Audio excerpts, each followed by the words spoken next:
Baik, Assalamualaikum warahmatullahi wabarakatuh. Perkenalkan, nama saya Saskia Ayu-Sandra dari kelompok 8. Di sini saya akan membahas mengenai komunikasi atau sosialisasi kebijakan. Nah, kita akan masuk pada materi yang pertama, yaitu batasan komunikasi kebijakan.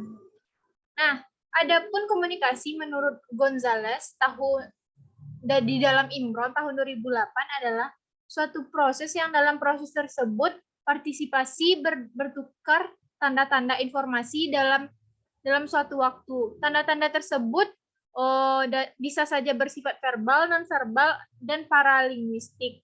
Tanda-tanda verbal dapat berupa kata-kata, angka, baik diucapkan maupun yang ditulis.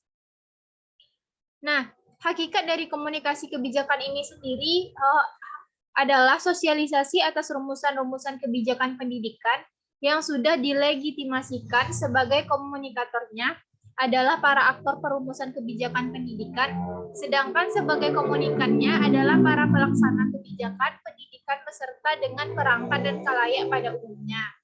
Nah, adapun bahan dalam yang dikomunikasikan di dalam ini yaitu rumusan-rumusan kebijakan, mulai dari konsiderannya, isinya, sampai dengan penjelasannya. Para pelaksana kebijakan pendidikan bersama dengan perangkatnya mengkomunikasikan lagi rumusan kebijakan tersebut kepada khalayak umum. Khalayak umum sendiri kemudian mengkomunikasikan rumusan kebijakan tersebut kepada sesamanya. Nah, materi selanjutnya mengenai perlunya sosialisasi. Nah, sebelum masuk kepada perlunya sosialisasi, di sini saya akan menjelaskan sosialisasi itu adalah sebuah mekanisme penyampaian informasi kebijakan kepada masyarakat, sosialisasi kebijakan pendidikan. Sosialisasi ini merupakan penyampaian suatu sikap dan tindakan yang diambil seseorang atau dengan kesepakatan kelompok pembuat kebijakan sebagai upaya untuk mengatasi masalah atau suatu persoalan dalam dunia pendidikan. Nah, tujuan dari sosialisasi ini adalah untuk mengupayakan masyarakat luas memahami dan mampu menginternalisasikan makna dan tujuan dari konsep keputusan pemerintah sehingga tercipta kerjasama dan komitmen antara pemerintah dan masyarakat.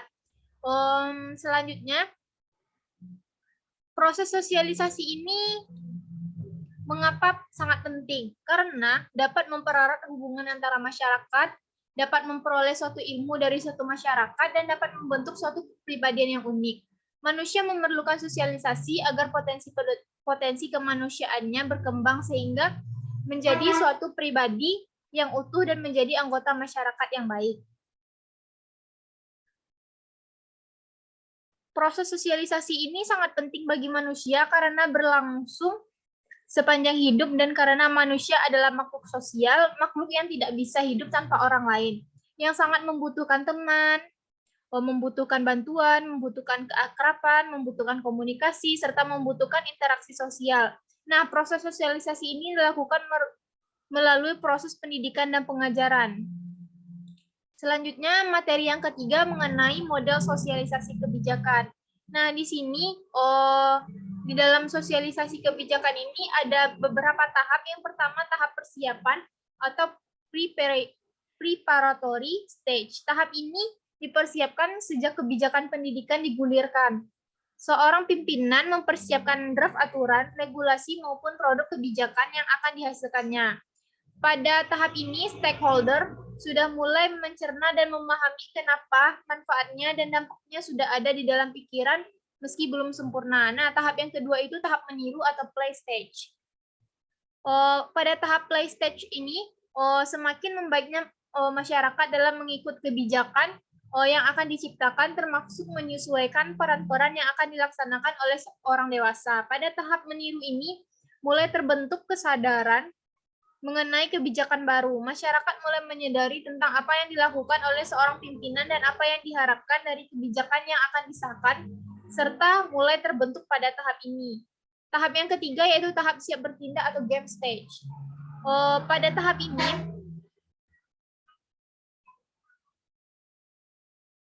dilaksanakan dengan maksudnya pada tahap ini kemampuan menempatkan diri pada posisi yang diharapkan mengalami peningkatan. Nah, tahap yang selanjutnya itu tahap penerimaan norma kolektif atau generalizing stage. Model dari sosialisasi kebijakan ini dapat berupa seminar. Nah, seminar itu sendiri merupakan sebuah bentuk pengajaran akademik, baik di sebuah universitas maupun yang diberikan oleh suatu organisasi kepada orang banyak dengan tujuan untuk bersosialisasi. Nah, selanjutnya yaitu penataran. Penataran merupakan pemberian arahan atau latihan kepada sekelompok orang untuk melakukan tugas tertentu. Selanjutnya pelatihan. Pelatihan merupakan kegiatan yang dirancang untuk mengembangkan sumber daya manusia melalui rangkaian kegiatan identifikasi, pengkajian, serta proses belajar yang tercerna. Penyuluhan. Penyuluhan yaitu suatu proses atau cara yang dilakukan oleh seseorang untuk memberi penerangan atau informasi kepada orang lain yang semula tidak tahu menjadi tahu. Dan selanjutnya kita masuk kepada materi yang terakhir, yaitu problema sosialisasi kebijakan. Nah, dapat kita lihat pada saat seseorang bersosialisasi, baik itu mengenai kebijakan, masalah keluarga, ataupun yang lainnya, dapat kita lihat bahwa masalah yang sering terjadi itu seperti kurangnya ahli komunikator dalam menyampaikan pesan. Pada saat seorang komunikan menyampaikan atau mensosialisasikan sesuatu, jika ia kurang pandai dalam menyampaikan pesan, maka orang yang menerima pesan ini tidak akan mengerti apa yang disampaikannya.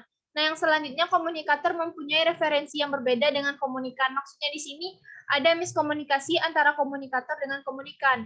Yang selanjutnya kurangnya kredibilitas komunikator di mata komunikan. Maksudnya di sini di saat komunikator menyampaikan sosialisasi atau menyampaikan informasi, komunikan menganggap komunikator ini kurang kredibilitas sehingga akan mengakibatkan miskomunikasi yang tidak adanya feedback.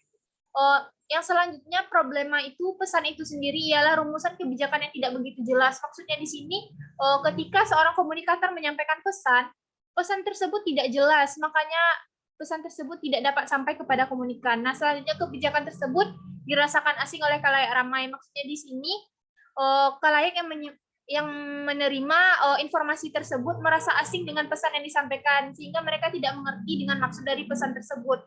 Nah, yang selanjutnya, yang terakhir, rumusan kebijakan tersebut sangat ideal dan kurang realistik. Maksudnya di sini kurang realistik di mata komunikan, sehingga pesan yang disampaikan itu tidak begitu jelas. Semua problematika ini akan menyebabkan miskomunikasi. Maksudnya, ketika apa yang kita sosialisasikan tidak dapat dipahami oleh komunikan itu sendiri. Nah, itulah materi yang dapat saya sampaikan. Sekian. Assalamualaikum warahmatullahi wabarakatuh.